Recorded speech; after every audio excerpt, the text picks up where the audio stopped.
Hello, my name is Evelyn, and I recently turned 32. I am employed at an international investment company which focuses on foreign markets. My husband, Brian, works in the service sector. However, his job security is precarious as his contract renews annually. This lack of stability brings a sense of unease each year as renewal time approaches. Brian comes from a family that holds government positions in high esteem. Both his parents were government employees, and his sister currently holds a government job. Unfortunately, they view my role in the private sector with a certain disdain. Since marrying Brian, we have lived with his family, who have openly criticized my employment at a company that primarily aims to generate profit and compensate its staff. There's a prevailing notion among some that individuals in private companies are there because they failed to secure government jobs. This belief extends to the assumption that working for a foreign company is often a last resort, a fallback when local opportunities fall through. Brian, influenced by his family's beliefs, clings to his job despite its temporary nature because it affords him a certain level of societal standing and income.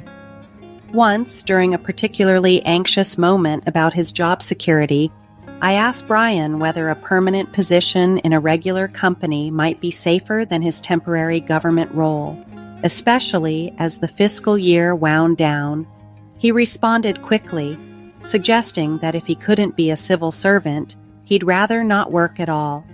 It appears he hasn't even disclosed to his parents that his role is not permanent, insisting that I keep this a secret. Additionally, Brian, perhaps in keeping with his British upbringing, often boasts about non-existent promotions, a facade I struggle to comprehend. This situation leaves us navigating a complex web of family expectations, job insecurity, and the challenges of living with values that deeply contrast with our reality. Brian maintains a facade for his family, striving to appear successful and stable in his career. He keeps the details of his finances rather private, rarely sharing his salary statements with me. Instead, only modest sums are transferred into our joint account. Curious about his earnings, I once inquired during a family gathering, "Brian is a section manager now. Surely his salary has seen a boost. How much does he earn now?" He responded tersely with just 6 words, "You can earn so much these days." While I know I earn well as a bond trader, largely through commissions and consistent profits, I wasn't sure how my income stacked up against a government section chief's salary. My role has me earning substantially, often more than many other corporate employees. When Brian hinted at the amount I make, my mother-in-law seemed impressed, but admitted she couldn't gauge it against the earnings from her era. "It seems Brian is doing well," she commented proudly. His sister, a city office employee, overheard our conversation and chimed in, hinting that if Brian were in her position, he might have been a division head by now. "Government jobs do pay well, don't they?" she remarked. Witnessing the reactions, Brian appeared increasingly uncomfortable, regretting he had brought up my salary at all. He quickly diverted the conversation. "Let's not talk about salaries anymore. By the way, did anyone meet with the housing company representative who visited recently? Are we considering renovations for this house?" Indeed, a sales rep from a housing company had visited, and sensing Brian's need to switch topics, I played along, discussing potential home improvements. "As for the kitchen remodeling, we were thinking," I began, only to be sharply interrupted by my mother-in-law, who exclaimed, "Stay out of family matters. You're just a daughter-in-law. Keep quiet and do as you're told." Her glare was piercing, almost fearful. It was clear she remained perpetually dissatisfied with anything I contributed to the conversation. The root of my mother-in-law's dissatisfaction seems to stem from the fact that I'm not employed by the government, a prestigious occupation in her eyes. Adding to her grievances is her perception of how I handle our finances. She believes that I control all of my husband Brian's earnings and dictate how much he can spend by giving him an allowance. In reality, though, Brian's salary primarily covers his personal expenses, and the majority of our household costs are funded by my income from working at a foreign investment firm.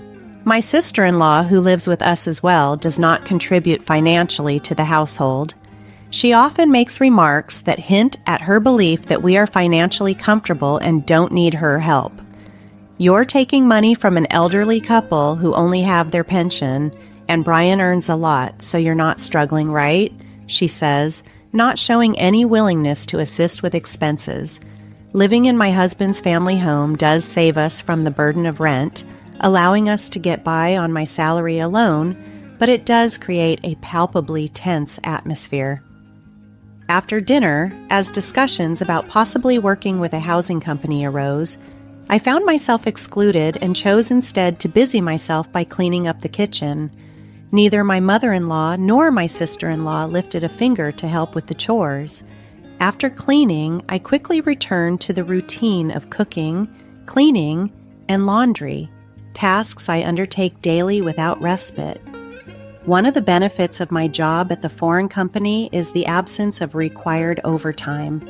As long as I complete my tasks efficiently during regular hours, I'm free to leave on time, which is immensely relieving.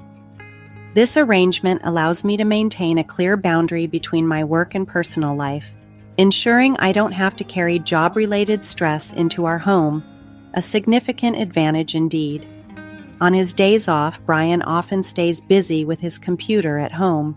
I sometimes worry about whether it's appropriate for him to bring work home and continue there. When I expressed my concern, he simply explained, "I can't work overtime, and if I don't finish on time." His response trailed off, leaving unresolved questions about balancing our work life and personal tensions in our already strained household. Lately, the atmosphere at home has become increasingly strained. My husband, Brian, has been irritable and quick to anger, particularly when I attempt to discuss any matters with him. Recently, when I brought up a topic about our housing, he snapped at me saying, "It's none of your business. Didn't Mom tell you that already?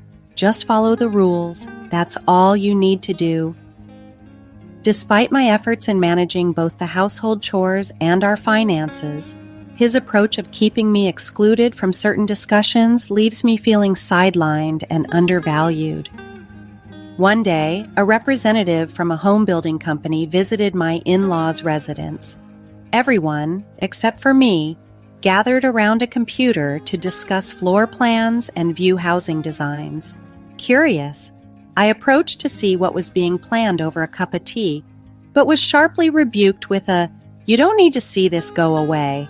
I was taken aback to discover that instead of merely renovating, they were planning to build an entirely new house.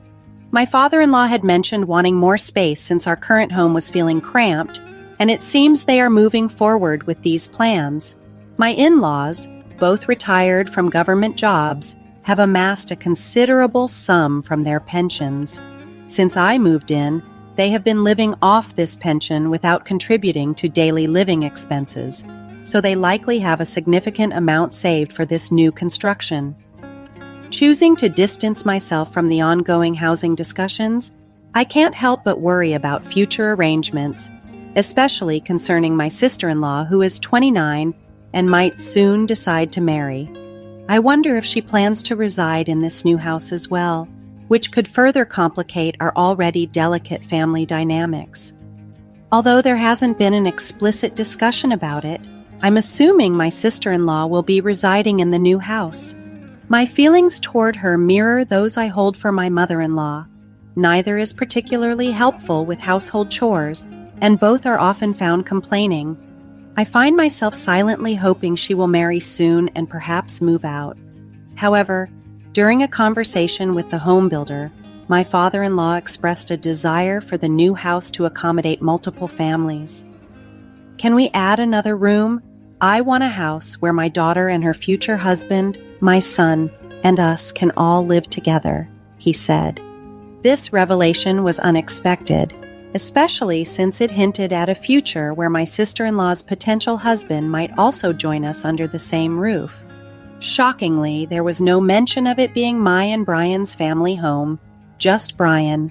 It felt like I was being excluded from plans, The proposed house is slated to be large, yet fitting 4 households on the current site will undoubtedly be tight.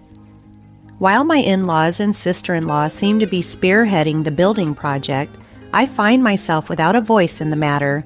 I anticipate that maintaining such a large home will be quite a challenge. Later, when the home builder and my family went out to review the model room and construction site, my mother-in-law curtly told me, "Stay out of this, it's none of your business." Her words were spiteful, and she looked almost disappointed when I didn't retort. The plans for the new housing are progressing, and while I'm kept in the dark, the rest of the family is preparing for the move.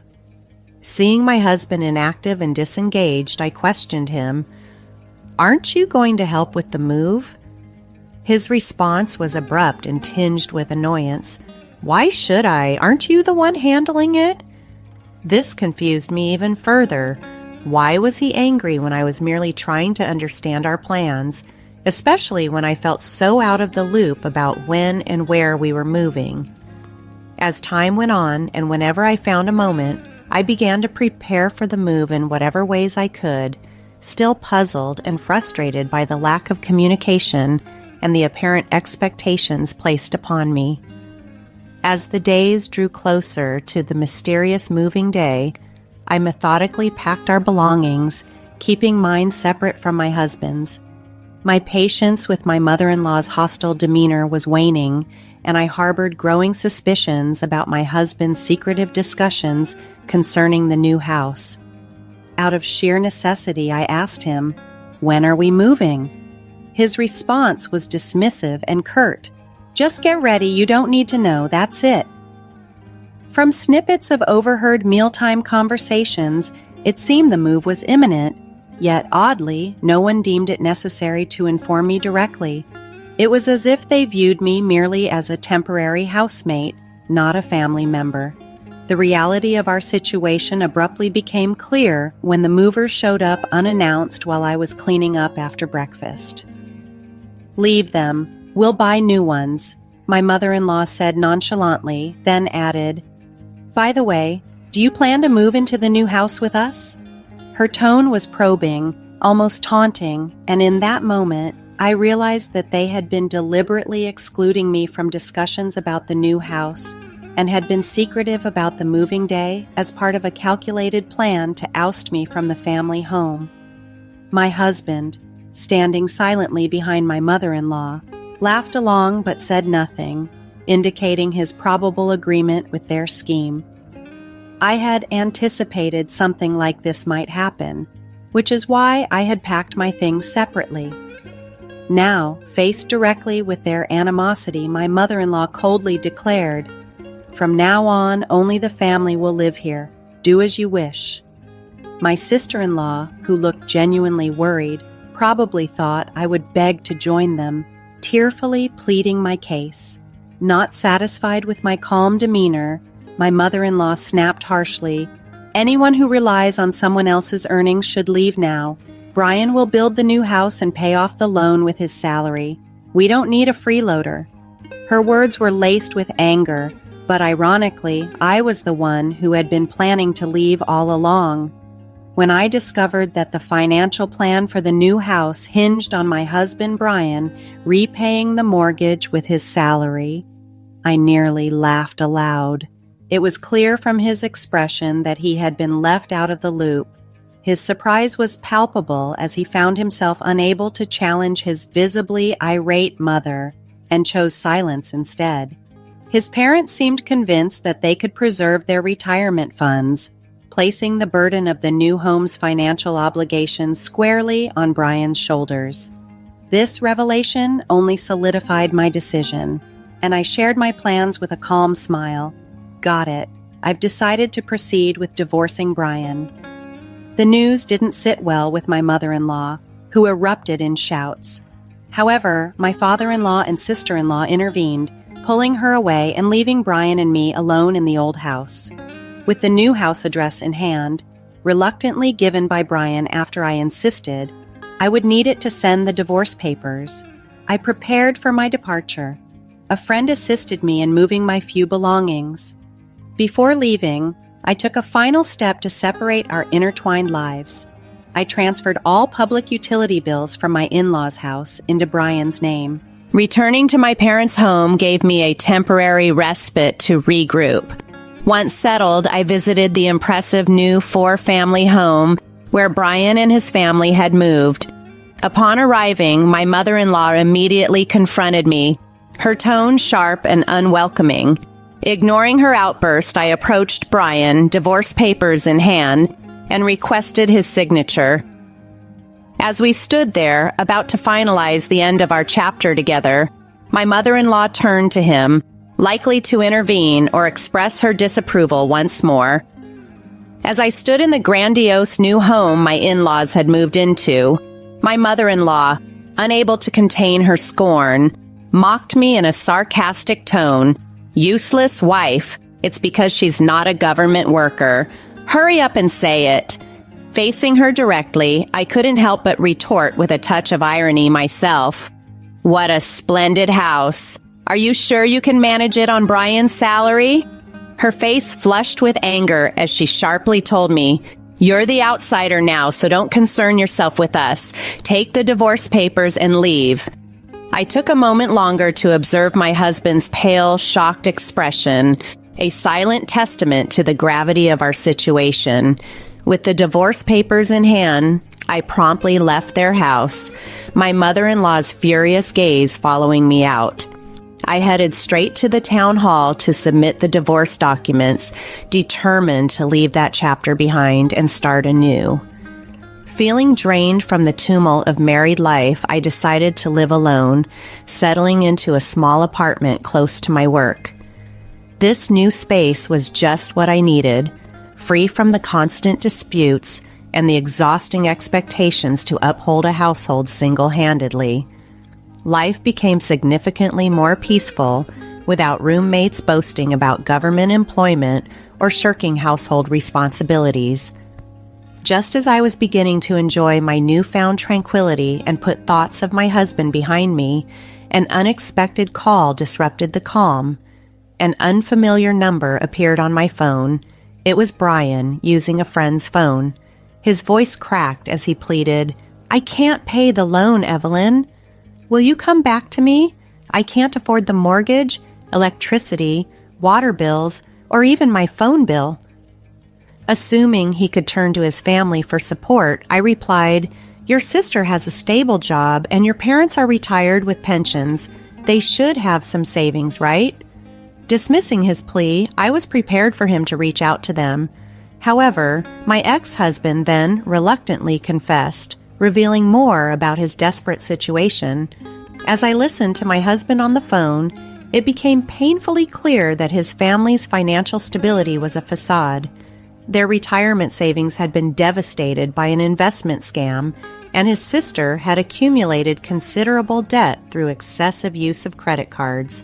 This once proud family of civil servants, who had always portrayed themselves as financially prudent, was now revealed to be in dire straits. Their struggles became apparent after moving to a new house, which seemed to have stretched their finances to the breaking point. In desperation, they reached out to me, hoping for support or perhaps a reconciliation, but I had no desire to re-engage with them. I firmly declined their request and ended the conversation. Despite repeated calls, I maintained my distance, letting the phone ring unanswered until they finally stopped trying to contact me.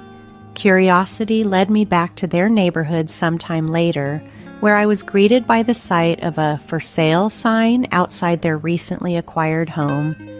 I spoke with a representative from the housing company who happened to be there and learned that my in-laws had sold the house shortly after it was built due to their inability to manage the mortgage. It was revealed that a relative had co-signed the loan and now faced financial difficulties because of this obligation. This was the same family that had once boasted about their secure government jobs and disparaged those in the private sector, including a relative who worked in a private company and had become their co-signer. The family's financial collapse and the subsequent sale of the house had led to tensions and even ostracism from other relatives. It seemed that their previous pretensions of stability and their slight regard for those outside the civil service were now backfiring spectacularly.